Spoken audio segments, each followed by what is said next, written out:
So now you should have in your bass part that at the moment goes all the way through. So the next thing you need to do is add in your chords. So if you press the plus symbol at the bottom left hand corner, I would then go back to the piano. And then if you press the button on the right hand side, just above the keys, it looks like a telephone box, a white telephone box, you get the chords. So the great thing about these is that you can press them and it plays the full chord, the full 3-finger chord. And where you press it, if you press it at the top, then it makes a kind of higher pitch what we call an inversion.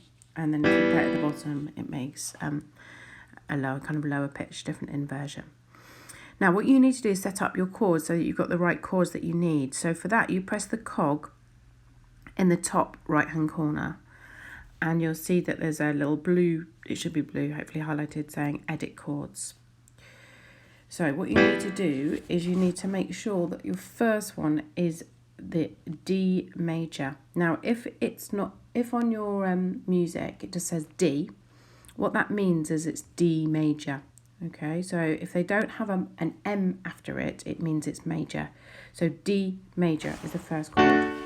Then if you go to the next chord, we want A major. So leave it on A and then move it through to major.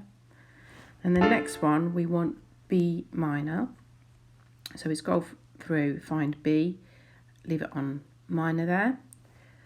The next one is F sharp minor. So you need to go to F sharp and then go to minor. The next one should be G.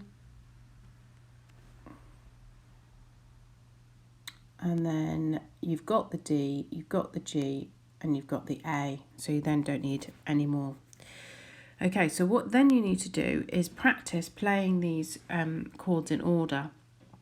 So you'll see that it goes D, A, B minor, F sharp minor, G, D, G, and A. So that does take a little bit of practice. Even just playing it like that takes practice. So my suggestion is to put the click on, press the white triangle and try and play it in time. You might want to have one time through the bass line just to get yourself ready.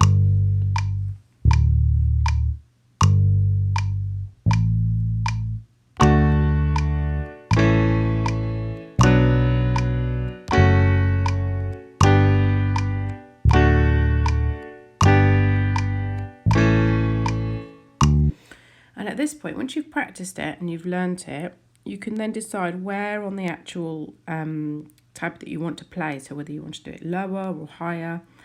And then you can actually play around with some of the autoplay function if you want to, because what the autoplay does is it adds like a rhythm into the chord, which is quite effective. So I'll just show you what that might sound like. So this is playing lower. You can probably hear that. Okay, so low on the keys. And then if I go to autoplay function 1, you can hear what it sounds like there, the difference. So just tap the notes.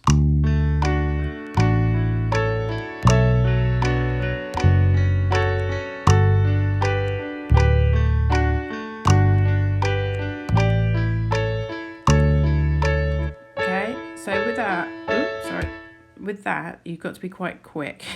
It's quite difficult because you're trying to play it and as it's playing a little rhythm. But it's quite fun to experiment with the different autoplay functions, and you could have a go at trying to come up with something you like. Now, I'm going to take it off autoplay for the moment, and I'm going to just try and play it in simply, and then I'm going to copy and paste that just to show you how to do it. So remember, you must have your little icon thing back to the beginning, otherwise it won't record at the right time. And then press your record button, it'll give you 4 beats in.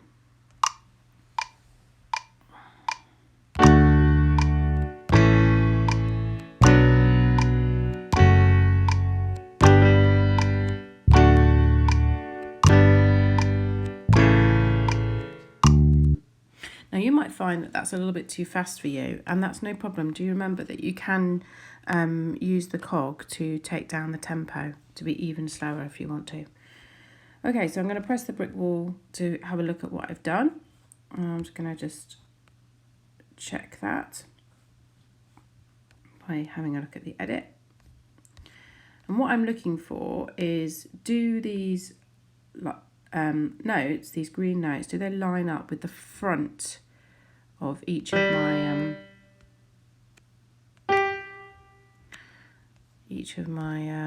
half bars? Okay, and they pretty much do, actually, not too bad at all. Okay, so you'll see that I only actually played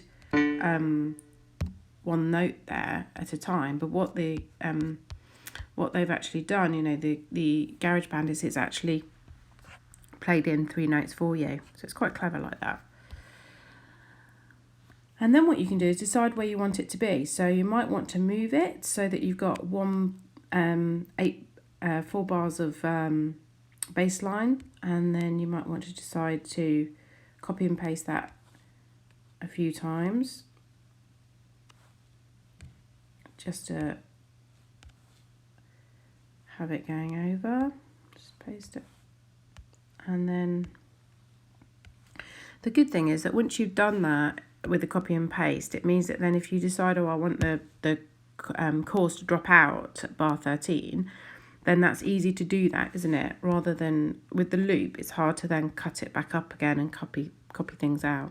So for your remix, you might want to use copy and paste rather than loop, because it really does help you then to be able to edit your work easily afterwards.